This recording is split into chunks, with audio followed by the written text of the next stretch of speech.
are beautiful, we're irrefutable, we are omnipotent, we're militant, resilient, we're autonomous. We are the consequence, we are consciousness. We are the heartbeat of every freedom fighter who came before us, and all will come after. Feral, adjective, especially of an animal in a wild state after escape from captivity or domestication. Alcatraz, Arab Spring, 1 billion rising. Freedom schools, the Maroons, rebellion thriving. We've been rising since the dawn of creation. Sun in the blood of our veins, liberation runs from Muhammad. Welcome to Feral Visions, a decolonial feminist podcast brought to you by Liberation Spring. I'm your host, Anjali Nathupathia. We begin with a content note or trigger warning. Here at Feral Visions, we go deep, and that often means courageously addressing white supremacist, imperialist, heteropatriarchal, capitalist, settler, colonial violence in order to support healing and transformation. Bypassing isn't an option. The only way is through. The time for denial is over, and today's a great day to keep it real. Amidst the show's focus on unapologetic truth-telling, then, please practice excellent self and community care while listening. Where we can all attain emancipation from oppression, break the chains from Haiti to Tibet and worldwide. Don't forget the resistance in our roots and resilience in our breath, in the blood of our veins. Liberation runs. We are standing on the shoulders of the ancient ones. Welcome. Shout out to Mohammed Sheikh, the National Campaigns Director of Critical Resistance, for encouraging me to cover this topic. When violent crime is discussed in mainstream echo chambers, is the term more likely to be associated with polluting lakes and damming rivers, or a stabbing, for example? Welcome, Portia. Good to see you. I'll bet y'all know the answer. Yet, which is overwhelmingly more catastrophic for people and the planet? What a deadly bias. Who and what benefits from that limited interpretation of crime? Who and what doesn't? There we go again with that disproportionate focus on individuals in a way that actually obscures institutional wrongdoing. So putting this in conversation with the weed that we were pulling that was hyper-individualism just a few weeks back, if y'all recall. I know, I miss you too. So not only have conventional notions of crime in the settler colonial US always been anti-Indigenous, anti-Black, classist, homophobic, and transphobic, but they also open the floodgates for incarceration, banking off of caged labor, increasing surveillance, ripping apart families, siphoning off taxpayer dollars from vital social services, and pitting communities against one another. Ultimately, one of the most dangerous and often overlooked consequences of, quote, normal, end quote, understandings of criminality is that they let these annihilationist companies off the hook as they're racing to push humanity off a cliff into unbridled climate chaos. So let's talk about it. Where does the term crime come from? How about we actually back it up for a moment and look at the etymology of this term? Let's see what it teaches us. Hopefully this is it right here.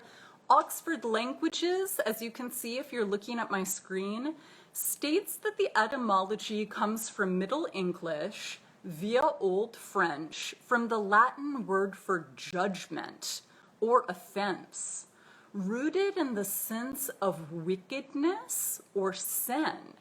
So that begs one initial question: who's doing the judging? Is it the ruling class? Is it colonizers? Is it us? This would be really relevant for us to pause and to sit with for a minute, especially, say, if we're tuning in from, for example, a settler colonial context, like maybe the US or perhaps Canada, to really pause and to ask, who got to define what crime is in these land bases, right? And what's going on there, right? Is it based off of a crime unto itself like colonialism? That's super relevant for us to just, right, fundamentally ask at the beginning, right? Exactly, oof, yes, it's the ruling class and colonizers. So to get a sense, let's take it back historically real quick. I hope that much of this is going to be review for y'all, although it absolutely warrants reiterating. So how about we start with the example of vagrancy laws?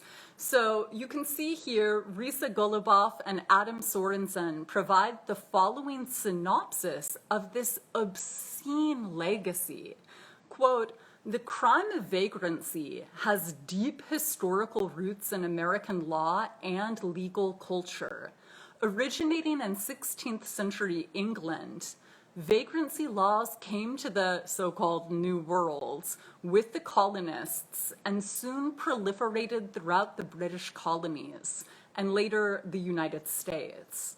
Vagrancy laws took myriad forms, generally making it a crime to be poor, idle, dissolute, immoral, drunk, lewd, or suspicious.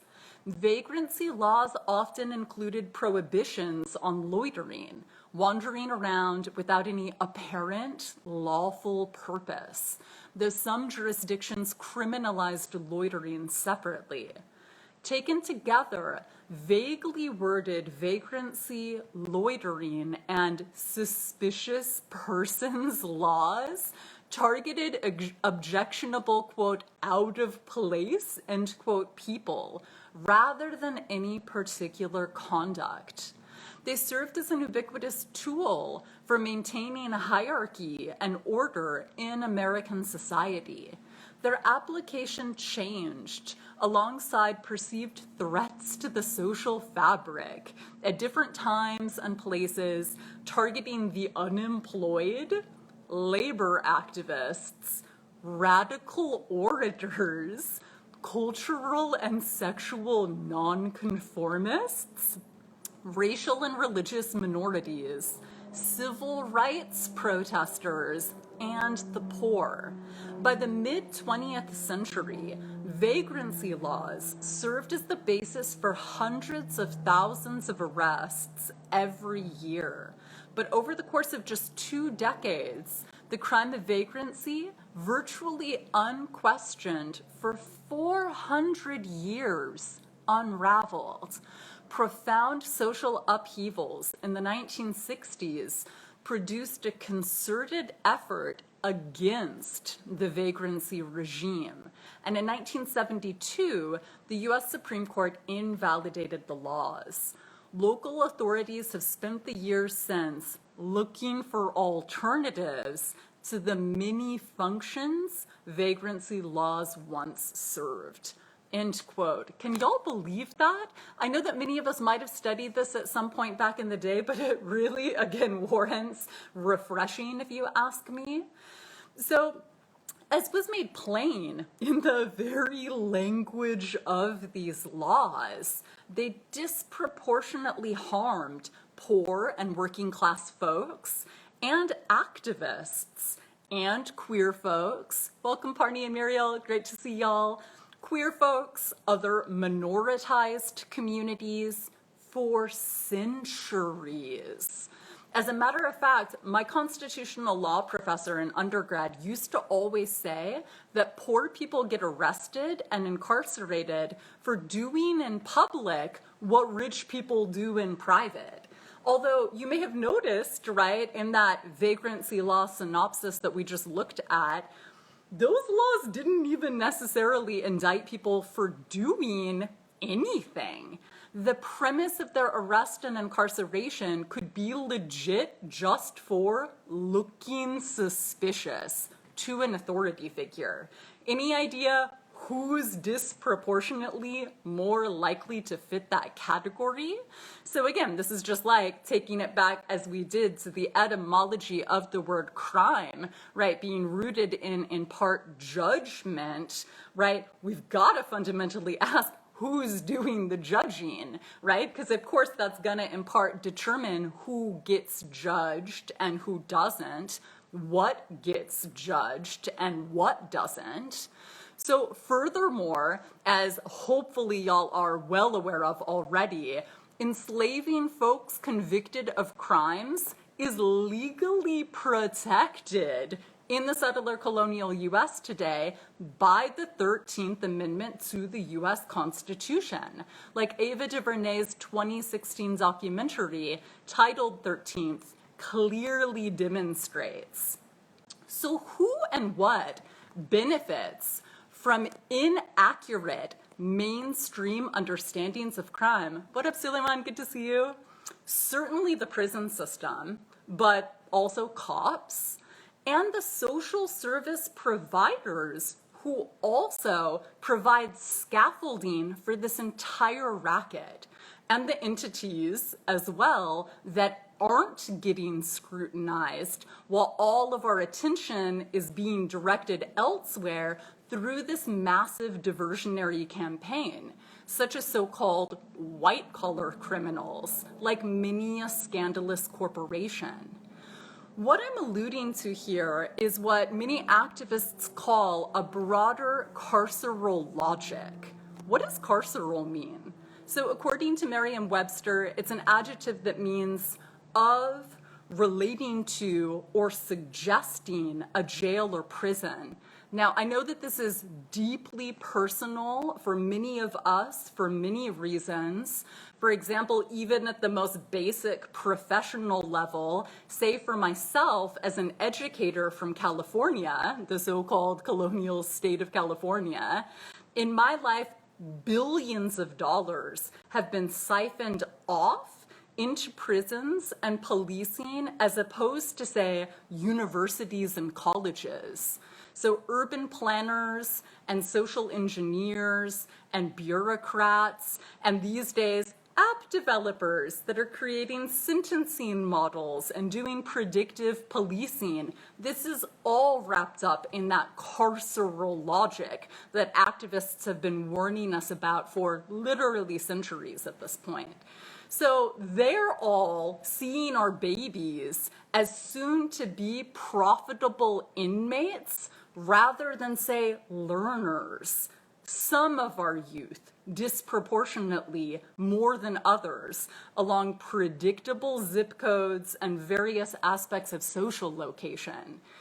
So to take it back and to elaborate on a little bit of that in particular, especially if y'all are not familiar with this legendary resource, Dr. Ruthie Wilson Gilmore's 2007 book, Golden Gulag, Prisons, Surplus, Crisis, and Opposition in Globalizing California details a whole lot of this. Welcome, Madeline. Good to see you. So she says, quote, since 1984, and I'll actually pull up the quote specifically so that y'all can read along, California has completed 23 major new prisons at a cost of $280 to $350 million a piece. The state had previously built only 12 prisons between 1852 and 1964. The gargantuan, new poured concrete structures loom at the edge of small, economically struggling, ethnically diverse towns and rural areas, end quote. And so again, that statistic is from a text that was published, again, several years back in 2007. And so you can only imagine how much more horrific the stats around this atrocity are at this point. And so how on earth, right, could something this horrific be enabled in a place like so-called California? So for one, to back it up, to be able to understand that, we've got to talk about the field that calls itself criminal justice, quote unquote, right? Actually criminal injustice, if we want to be more specific, right, and precise in terms of our languaging. So I, for example, never use the phrase criminal justice because that's actually a bit of a sort of gaslighting, double speak kind of misnomer that can actually enable this super atrocious diversionary campaign that we're talking about. So if y'all are in the settler colonial US, I'd also like to invite your attention to intentionality when it comes to our languaging. When we're talking about this, right? Criminal injustice field. Because again, language matters. A lot of our loved ones get confused around these topics. So whatever we can do to be as precise as possible is really what's up here. You're welcome. And so many of y'all know that part of my professional training is as a political scientist and a philosopher. And so when I was in college at Cal State Fullerton, my poli-sci department was closely linked to the so-called criminal justice, quote unquote, department on campus. So there were often, right, in my poli-sci classes, a bunch of people that were studying, right, alleged criminal justice. Welcome, Grace, good to see you. And many of these, right, so-called criminal justice majors wanted to be cops or wanted to work in law enforcement. And it was common for them, right, before or after our classes to talk about watching cop shows legit as entertainment. So some of y'all might recall, right, for example, when we were younger, watching, say, the television show Cops, right, this horrific propaganda. If y'all aren't familiar with that portmanteau, right, combining the word cop and propaganda into propaganda, it's something that we really need to take seriously, right? Or perhaps Law and Order, let alone today, right, so many of these, right, CSI shows. And the brainwashing was effective. So unfortunately, so many of our loved ones consume that propaganda, right? And presuming it's just entertainment, it's just a show, what's the big deal, as they're popping popcorn. But the thing is, research has actually been done that demonstrates people are more likely to buy into law enforcement union, right, and lobbying think tank talking points if they absorb that kind of propaganda as entertainment, right? Someone sharing in the chat, my friend says she calls it the criminal justice system because it's criminal that it's allowed to exist. That's wonderful also. Again, languaging is super important when it comes to shifting consciousness and when it comes to clearing up illusion. So it's so vital for us to be taking these reframes super seriously. And so also, if folks are interested, I know many of y'all have heard me periodically reference this show that's a little bit of a watchdog in terms of media bias and specifically related to law, that's called Citations Needed. And they actually have several episodes in particular about this. So especially the way that propaganda can just kind of normalize and naturalize, right, police talking points, pro-law enforcement talking points, and even at the most basic level, how about we back it up and put this in conversation with some of the critical media literacy that we've been developing together and building out all season long.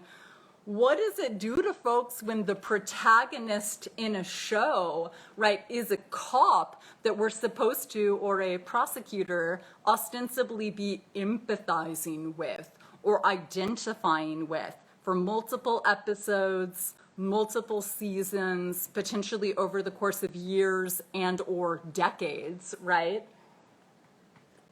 Welcome, Claudia. Good to see you. And Nikki asking real quick, a friend who worked in prisons, Arts Theater for Healing, says we need to call the people inside prisoners and not refer to them as incarcerated people. Is this generally understood in activist spaces? Nikki, do you want to elaborate on why they said that? And then we can elaborate accordingly. So if you have any sense as to what their reasoning was, maybe we can get into that more specifically. Yeah, thank you for that question.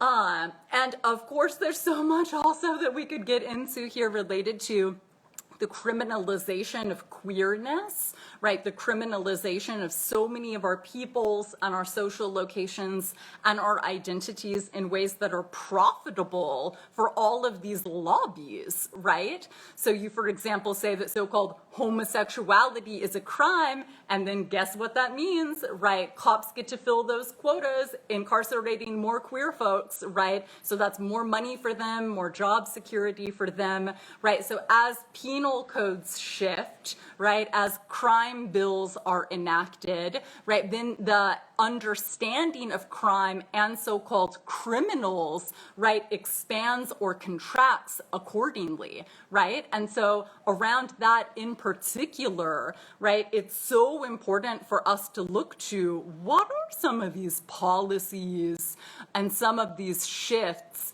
that make it easier to justify, right, horrifically, right, skyrocketing rates of, let alone at all, any kind of incarceration of people just as normal, just as natural. So we can look at an issue that for a lot of folks is still contentious or controversial, right, and that is the issue of, right, intimate partner violence, right, or so-called domestic violence. So for example, taking it back to, right, the Clinton era, right, VAWA, or Violence Against Women Act.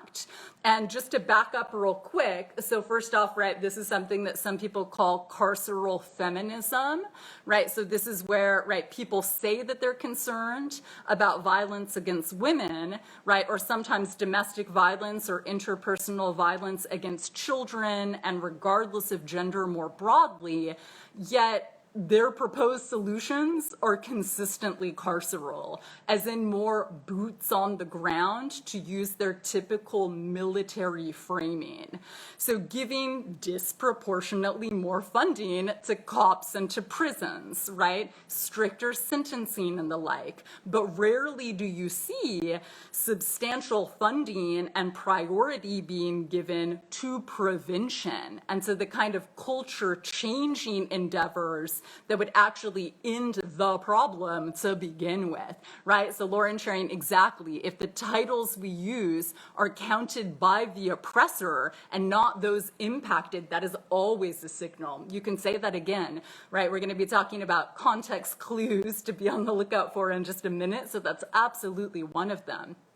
And you know, just as a little bit of an aside here, I don't use the term carceral feminism myself, and for the same reason, I don't use the term so-called, quote, white feminism, end quote, because why? If it's just for white women, that's not feminism. So similarly here, if someone's strategy is about giving cops and prisons more funding to separate families and traumatize communities, that's not feminism.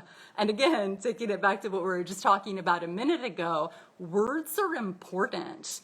And feminism is important. So I encourage us to refrain from conflating something liberatory, like feminism potentially, with something oppressive, like whiteness or carceral logics. And you know, around that as well, I do want to bring in just a few quick texts that are incredibly important for us to be taking seriously here. And just in case, right, folks might not be familiar with them. So one is incredibly legendary, right? So Professor Michelle Alexander's best-selling book, The New Jim Crow, Mass Incarceration in the Age of Colorblindness. Although then more broadly, a couple of texts that, welcome Steffi, good to see you, I really wish received more attention within the mainstream. So to bring in a couple more. So we have here as well, Beth Ritchie's Arrested Justice, Black Women, Violence, and America's Prison Nation, really warrants taking incredibly seriously, right? And so in addition to this text, another that I would sincerely suggest that people have a look at would be Andrea Ritchie's book, Invisible No More, Police Violence Against Black Women and Women of Color. And why in part would I want to bring in these couple of texts here?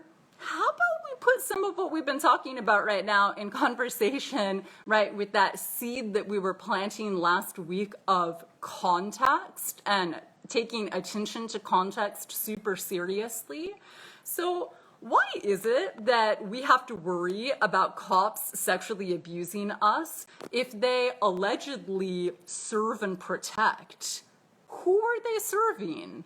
Or what are they serving, right? So if we put these inquiries into conversation with last week, right, with what context clues support our ascertaining, right, that can help us understand what's really going on. Right? So what is really going on here? So for one, how about we pause and think about, right, who's the richest person on the planet right now? Oh, right, Jeff Bezos, right, of this Amazon empire, using that term incredibly intentionally. And so, right, Lauren sharing that highlights that many in abolition work are disconnected from impacted folks. They read a lot, but don't have experience and community. Thank you for that point. There's so much for us to get into there and that we will talk about shortly, keeping it survivor-centered and ensuring that some, right, professionalization of the field doesn't end up completely diverting us from what could actually be, right, much more liberatory movements, right? So when we have Amazon, for example, right, and these other major movers and shakers at the heart of, right, the surveillance state, Big Brother, right, trying to get, right, Amazon Rings and Alexa and Echoes and all of these, right, forms of wiretapping, frankly, right, as intimately into our bodies soon, right, but on our wrists, on our ankles, right, in front of our front doors, in as many spaces as possible, right, we really need to take seriously the way that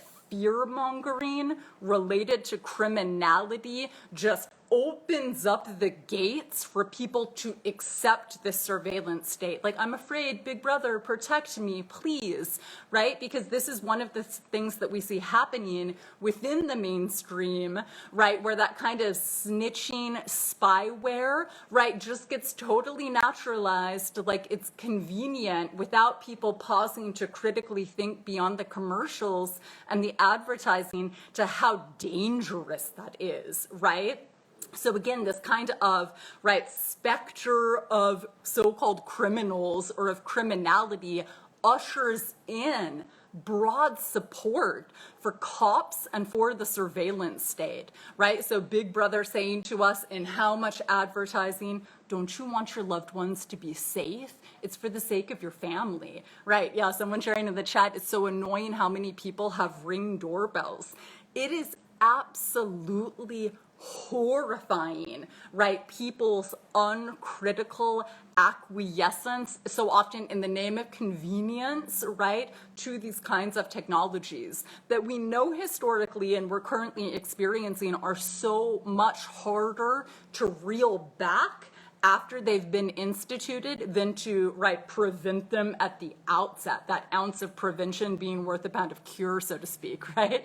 Portia sharing Ring, freaky, it always makes me want to misbehave, right? It's so incredibly dangerous, right, for people to just by default acquiesce to these carceral interpretations of safety and security. So give thanks, right, women of color feminists, right, BIWOC feminists have for legit centuries been pushing back against these carceral interpretations of safety and security, whether it's in the name of violence against women, quote unquote, right, or interpersonal violence more broadly, multidirectionally, regardless of gender, right, or even externally, internationally, right, when it comes to this sort of scepter of terrorism that we're supposed to be so afraid of, right, that is used, right, in this typical fear-mongering way, right, abroad to justify what? Right, more money, more support, more funding for militaries, right? And the US military-industrial complex and policing and law enforcement are in, right, interconnected in so many different ways that really merit our taking seriously, right? Like activists doing work resisting urban shield in the Bay Area and so many other areas have been teaching us about, right? And yeah, the thing is about the Ring, for example, right, the surveillance doorbell system marketed by Amazon, there are so many examples, right, of, right, the kind of vulnerability that's increased, right, with this kind of excited early adoption of the so-called Internet of Things, right? And it's literally almost as if people have never watched any sci-fi, have never read any Octavia Butler. They probably haven't, right? Folks that might not have some healthy skepticism about the way that this technology can be weaponized against us. So this is, again, also part of why it's incredibly important for us to be pausing to remember and or create our own self-determined, right, understandings of safety and security, right? So we don't just get caught up in, right, these lobbyist and think tank talking points without even necessarily understanding that bigger picture of how it is they're being used against us. So what would be, even if we wanted to engage in using the language of criminality, which, by the way, we don't have to, that's something we could set down entirely, but if we were gonna use it, what might be, right, some usage of the idea of criminality that actually merits are possibly considering? Well, on this front, spoiler alert, and it involves Frantz Fanon, when doesn't it, right? We see he's probably come up at least once a week so far in this entire series. So how about we actually listen to Dr. Lewis Gordon speaking on Fanon's experiences as a psychiatrist working in Algeria during the period of French colonial rule, as he discusses his book, What Fanon Said, a philosophical introduction to his life and his thought, right? So if we're gonna use this language, right, of crimes and criminals and criminality, let's at least see what some of our movement luminaries, right, even taking it back prior to this, right, modern, quote unquote, abolitionist movement, what are some more, right, legit or on point ways that people have talked about crime? So let's just have a listen real quick to Dr. Lewis Gordon talking about Fanon. So he found himself facing treating the torturer and the tortured. And it's within that framework Fanon realized that he was dealing with what we call a sick society. And in fact, one of Fanon's positions is that you do not, how are you going to practice psychiatry, which is to make a person adjusted, attuned to a society, when in effect, it makes that person, let's pick a person on the racism. How do you make a person happy with racism? And in fact, the problem that Fanon was facing is the problem of the happy slave, which for Fanon was an obscenity. So if you bring Fanon's forensic training, psychiatric training, and philosophy together, you see how Fanon began to see the world he lived in. The world of colonialism for Fanon was like a crime scene. And in that crime scene were bodies around, people who were butchered, people who were harmed. But the problem he faced is that the people who called him to do the investigation were the ones who committed the crime. But he was asked to investigate it without acknowledging the criminals. Now, there's a definition of crime, right? If we actually want to continue to try to salvage this languaging, how powerful, right? So what did Professor Lewis Gordon just share with us, right? Quote, the world of colonialism for Fanon was like a crime scene. And in that crime scene were bodies around, people who were butchered, people who were harmed. But the problem he faced is that the people who called him to do the investigation were the ones who committed the crime, but he was asked to investigate it without acknowledging the criminals. Does any of that resonate for y'all? If we wanted to, again, be more accurate, if there is anything salvageable about the language of crime, if we wanted to be a little bit more accurate or have more truth value in our words, right? Grace sharing felt that every day as a defense attorney, not being able to name the true, quote, criminals, end quote, exactly.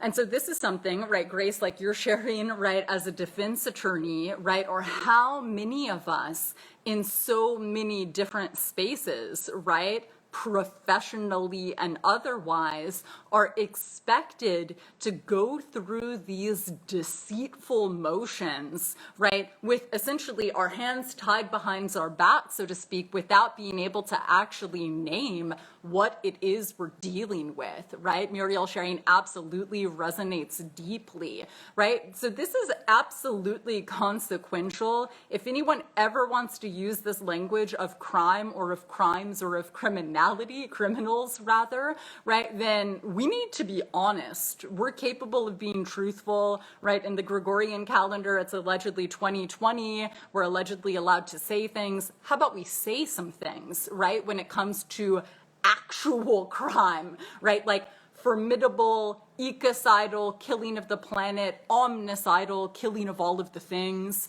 right? Lauren sharing, I don't know how much I want to salvage it, but everyone we trace the lineage of harm and violence as Black people on this continent, we end at the same place, colonizers. Exactly, right? So we definitely don't have to salvage it, right? That's a very real question for us to contend with. And if we're gonna, and for folks tuning in from Turtle Island, right, there is absolutely no bypassing, acknowledging, right, the original criminality of colonialism, right? Colonizers wanting to steal a continent, stealing people to work and to manipulate that continent, right? Do we want to talk about crime? Then let's talk about crime. Because if not, then we get stuck, right, in this shallow, topical, right, attempt at, right, invoking or co-opting some language of healing, right, or this, right, totally played out, weaponized language of coming together or of unity, right, without actually being able to fundamentally get to the root of the problems that we're talking about. If people want to talk about healing, right, or transformation, we need to talk about the wounding to begin with, who did it, where it came from, how it's being prolonged in the here and the now in this moment, right? It does me in how people in power can make intentionally harmful policy decisions that leads to the death of thousands, but we prosecute people for stealing food. Yeah, thank you for that comment. And isn't that a great segue into exactly, right, what it's important for us to contend with next, right? So more broadly, many people talk about the US as trying to be the cop of the world. So while we're naming the need to right-size cops into nothingness, we could also talk about abolishing Canada and the US as Native Goth Girls Only advocates in this meme that I'm sharing with y'all right now, right? And so how about we talk about the way that, right, fear and terror is getting weaponized against us as opposed to in the direction that would actually be more accurate for us to consider. The way that, right, fear gets embodied within so many of us and cultivated and groomed, right? It helps if we're afraid to get scammed into a surveillance state, like has already happened to us, right? So the language of terrorism is incredibly relevant here, right? And on that front, so shout out to Saeed Kishta for the graphic that they shared that reads, right? Let's just make it plain, quote, "The US government is the world's largest terrorist organization," end quote. Now let me pause to ask, does that level of honesty make you uncomfortable? Or perhaps is that kind of truth-telling astoundingly refreshing, a magnificent antidote to the obscene gaslighting of core curricula, of corporate media, and the manifold propaganda we're swirling in. As an aside, whenever people speak in illusions by saying things like, quote, our democracy, end quote, when they reference the settler colonial US, they're giving away that they're not being trustworthy, Muriel sharing facts. They don't or won't perceive beyond these mainstream mythologies. Was this statement anything other than obvious to you? If so, it could have to do with this pernicious brainwashing that we are desperately in need of unlearning yesterday, right? That quite literal decolonization of our minds, the way that these, right, mainstream, dangerous, right, so-called educational institutions have confused generations into not being able to perceive with this level of clarity, right? Exactly. As an aside, the US government, the military specifically, also happens to be the world's largest polluter, truth. And that's part of why it's so important for us to be able to have clarity in how we're using this language, right? So that in part, we can sufficiently merit being trusted, right? So Parney sharing, a police officer I knew said that American officers became focused on, quote, terrorism, end quote, after 9/11 and became the, quote, police, end quote, of the world. So that's exactly some of what is at stake here, right? If, again, and there's a whole lot of merging here, right, so-called, right, domestically and internationally, but if we really want to be magnificently honest, right, also around the role that the languaging around terrorism plays here, right, how about we look at, right, Winona LaDuke's legendary question: someone needs to explain to me why wanting clean drinking water makes you an activist. Welcome, Jazz, good to see you. And why proposing to destroy water with chemical warfare doesn't make a corporation a terrorist, end quote. So to exactly what y'all were just speaking to, right? So just like we've been breaking down right now related to the language of so-called crime, so-called criminals, so-called criminality, we can ask all of these same kinds of questions when it comes to, right, the definition of terrorism that is popular today. Who got to define that for us, right? And then what apparatus, right, the military industrial complex, I know it's such a powerful quote, right? Arms manufacturers, Halliburton, right, defense contractors, right, that are best friends forever with so many politicians that are making bank off of those industries, lobbyists in DC and in the Beltway more broadly, right?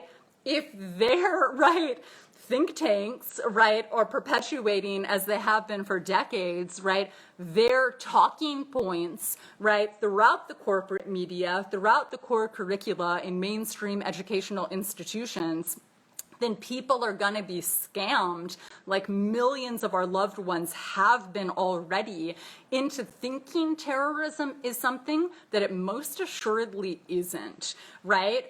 And for example, precisely like, right, water protectors throughout the world, you're welcome, right, have been naming with clarity for us, right, we're really gonna be afraid of some people trying to kick imperialists out of their country. Welcome, Eva, good to see you. As opposed to being concerned about stopping, right, these corporations that are making life virtually unlivable on this planet for us. What a horrific misunderstanding of what we're actually dealing with. Right? And so also on that front, in case any of y'all aren't familiar with it, I'd really like to invite you to check out the BBC documentary, there we go, The Power of Nightmares, by Adam Curtis, right, the same filmmaker that did The Century of the Self and so many other documentaries that we look at together in Liberation Spring classes. And the reason for that is because he really breaks down with some pretty epic archival footage within that documentary series that was available for free online the last time I checked, right, how fear-mongering operates on the part of so many different political entities, whether it's neoconservatives in the settler colonial US, in some limited instances, even potentially, right, certain Islamic fundamentalists, and making connections that US neoconservative white supremacists probably wouldn't be super comfortable with, saying like, oh, did you think that you were like opposed to so-called Islamic fundamentalism? Because y'all have a lot in common, actually. Aloha, Kevin, good to see you. So stoked that you could come through. And so on that front, right, this is one major concern for us to contend with. What's another? Have y'all noticed the increased criminalization of dissent? So as corporate criminals, if we're going to continue to play with this language, are barely getting slaps on the wrist for trashing our planet, like some of y'all were just bringing up, right? So this criminalization of dissent is also a huge concern for us to take seriously, quite noticeably including protest. So I hope it wasn't lost on us that in her confirmation hearings, one of the First Amendment rights that now Supreme Court Justice Amy Coney Barrett failed to remember was what? The right to protest.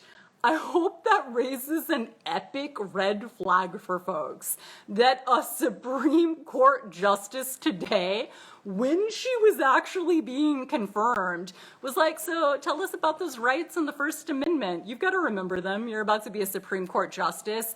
And she forgot the right to protest, right? Not inconsequential, right? Someone sharing, quote, anti-Antifa, end quote, people, exactly, right? So again, the idea of taking issue with fascism, getting criminalized, there are so many different examples of this that we could look to, right? So we're in magnificent company when we take seriously all of our folks, right, that get criminalized within this ridiculous settler colonial empire of the US, right? And the Canadian ridiculous settler colonial empire too. They also have an empire, right? Another dialogue for another time. And so we really need to talk about, right, some of these policies and issues. I know, what a meritocracy, equal opportunity criminalization in the US, unless you're a corporation, even though they're allegedly people. And so what's one of the reasons why it's important for us to be talking about all of this right now? Alas, right, if we were not already over enough talking about the settler colonial US elections, right, the incoming President Biden and Kamala Harris are all about just about everything that we just said, right? Do we need to take it back to, right, the 94 crime bill that Biden in part authored, right? So it's incredibly important for us to take seriously some of these legal concerns, some of these policy concerns, right? And particularly because, unfortunately, so many folks are just all up in their partisan echo chamber or so caught up in, right, representative politics that take on, right, a kind of topical or superficial take on identity politics that really conveniently ignores focus on the politics, right? And so that's incredibly dangerous, right? And so for those of us that are paying attention here, right, it's incredibly important for us to recognize, ooh, you know what this means, right? The surveillance state is just going to be enabled even further, right, with these cop, right, and pro-cop, right, enablers, right, at the helm of the U.S. settler colonial empire, right? Portia sharing, yes, this is why celebrations are not what we need right now. Pay attention. Exactly, right? And yeah, someone sharing, the amount of hope people place in Biden makes me despair. You can say that again, right? So for those of us that are actually here for collective liberation, what is it that's so incredibly important for us to be holding these politicians accountable in terms of, right? Like, how about you dismantle all of that, right? If you're pandering to folks that you say that you're ostensibly representing or that you're allegedly wanting to be accountable to. And so on that front, I can imagine at this point, y'all might be wondering about formidable alternatives to criminality as a framework. Do you have any questions about any of this that's come up so far? If so, feel free to share in the chat. And as we are beginning to wrap things up for today's session, I would just share that abolition and transformative justice are two super formidable alternatives, right, or solutions, so to speak, right, to so much of the ridiculousness that we were just talking about. And we're going to be getting into, right, abolitionism actually on Saturday when we do some seed planting, and in particular, right, taking immensely seriously so much, right, tremendous abolitionist genius that the organization Critical Resistance has shared with us over the decades. And so I hope y'all are able to come through to get into, right, some of that this weekend. But between now and then, right, one question that I would want to attend to came from El Boogie, who shared, "Hi, thanks for this work.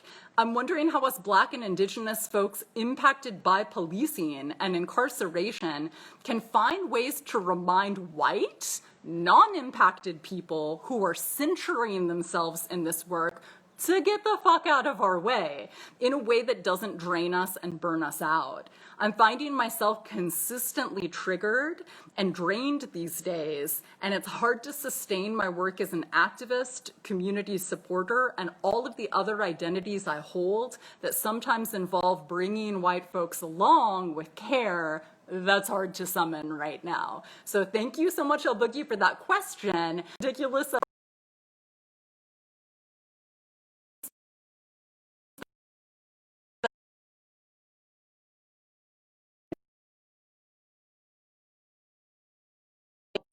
savior complex within them, that just needs to end yesterday, right? Whether it is the white savior industrial complex or even, unfortunately, sometimes a BIPOC savior industrial complex. So this is why, right, we just need to be totally non-negotiable, right, in our commitment to, right, what I call survivor-centered approaches, right, or like you named here, right, taking seriously that, right, communities that are most impacted by a form of oppression are gonna be the folks that are in the best place to be able to know ways to deal with that problem, right? And so let me share just a little bit of a thing I'm not meaning by that. That doesn't mean that, right, folks who are able to shouldn't be kicking down funds to Critical Resistance and to other abolitionist organizations, right? Yes, someone sharing so many people around me are assimilated to hell and back. Yeah, if only that wasn't the case, right? The propaganda is so well funded and is so sleek these days. And unfortunately, so many of our imaginations have been so tragically co-opted and totally unnecessarily. So yeah, Saturday is going to be a real gift for our imaginations. I'm so stoked to be getting into talking about, right, the gift that abolitionism is for those of us that care about standards and dignity and respect, whether it's self-respect or respect to other folks or our potential, right, or capacity for people that act like they, right, have an imagination or a spine or a conscience. So we're going to be going there in a big way shortly, right? But again, when it comes to, so again, white, non-impacted people who are centering themselves in the work, whether that is, say, somebody that's just right into careerism, so they want a cozy position within the nonprofit industrial complex for the sake of their job security, right, or whatever that might be, yeah, that's just completely unacceptable and needs to be named as such. So this is one of the reasons why, right, for example, for myself as somebody that is, right, working in a project that is grassroots, that does have independent people's funding, it's really important for me to be saying this clearly. You're welcome for sure. And the reason for that is because, right, for how many of my loved ones in the academy are working in the nonprofit system right now, so often there is this pressure to tiptoe on eggshells around these kinds of truths because that's the way that we've been groomed into so-called professionalism. Welcome, Santa, good to see you. So glad you could make it. And so the thing is around that, right, being groomed to pander to white supremacy as professionalism is trash, right? We just need to non-negotiably say that. Or being groomed to center and to coddle the fragility of opportunists and that fronting as professionalism or professional development is horrifying, right? For those of us that have a sense of ethics, right? Or for those of us that care about right relationship, not being sketchy, not being scandalous, right? And so on those fronts, especially for any of us that happen to be in, right, a position to be able to speak with a little more insurgent truth-telling or even sharing of curiosity, that's why this is absolutely non-negotiable, right? Because so many of our loved ones are in a place where they might feel as if their job or their livelihood or putting food on the table is threatened by saying something like, you shouldn't have that job, go somewhere else, right? Like if you're actually ostensibly pretending to care about this movement, how in the hell, right, are you not going to be making space, right, to be able to center via scooting out of the center, right, the folks that are most directly impacted. So for example, and I might talk about some of these incredible memories a little more on Saturday, back when I was in undergrad, I did have the incredible opportunity to actually intern at Critical Resistance's, right, Southern Central LA chapter. And this is one of the things that was absolutely non-negotiable there, that, right, the folks that are at the center of the prioritizing and the organizing within this, right, most well-known, right, abolitionist organization in the settler colonial U.S. are gonna be the folks who are most directly impacted. And the same goes for if we're talking about specifically doing, right, anti-violence organizing. So without sharing too many more spoiler alerts to be continued around a whole lot of this on Saturday. But out of respect for y'all's time, we can go ahead and begin to wrap up. So please do feel free to share this out if you know anyone that might find some of these ideas beneficial. If you're able to kick down any kind of funds via Patreon or PayPal, that would be super appreciated. And please cite your sources if you are so inspired, whether it is some of the rad sources that I shared with y'all. Please feel free to check out some of those texts or anything that I might have shared more specifically. All right, y'all, thank you so much for coming through. I'm really looking forward to hopefully also seeing you on Saturday. That's it for today's episode of Feral Visions, a decolonial feminist podcast brought to you by Liberation Spring. I've been your host, Anjali Nathupadia, and I thank you for listening. I'm also curious to know what this dialogue evoked for you. I invite you to post your reflections and questions in the comments section below to continue our collective journey of unlearning, remembering, and imagining. If you want to share feedback, such as segment ideas or potential guests you'd like to hear on the show, email liberationspring@gmail.com. And don't forget to follow Feral Visions on SoundCloud or iTunes, where you can find our show archive. If you'd like more information on this show's topic or to donate to the project, check out liberationspring.com. Thanks to Catherine Petru and Nicole Gervasio of our technical production team, and Climbing Poetry for our theme song. Be sure to tune in for next week's episode. And, in the meantime, let's make our ancestors proud. The power of the people is louder than the evil, deceitful and coward. People in power, all power to the people. It's the hour of the peaceful. Freedom is ours, yeah. Freedom is ours.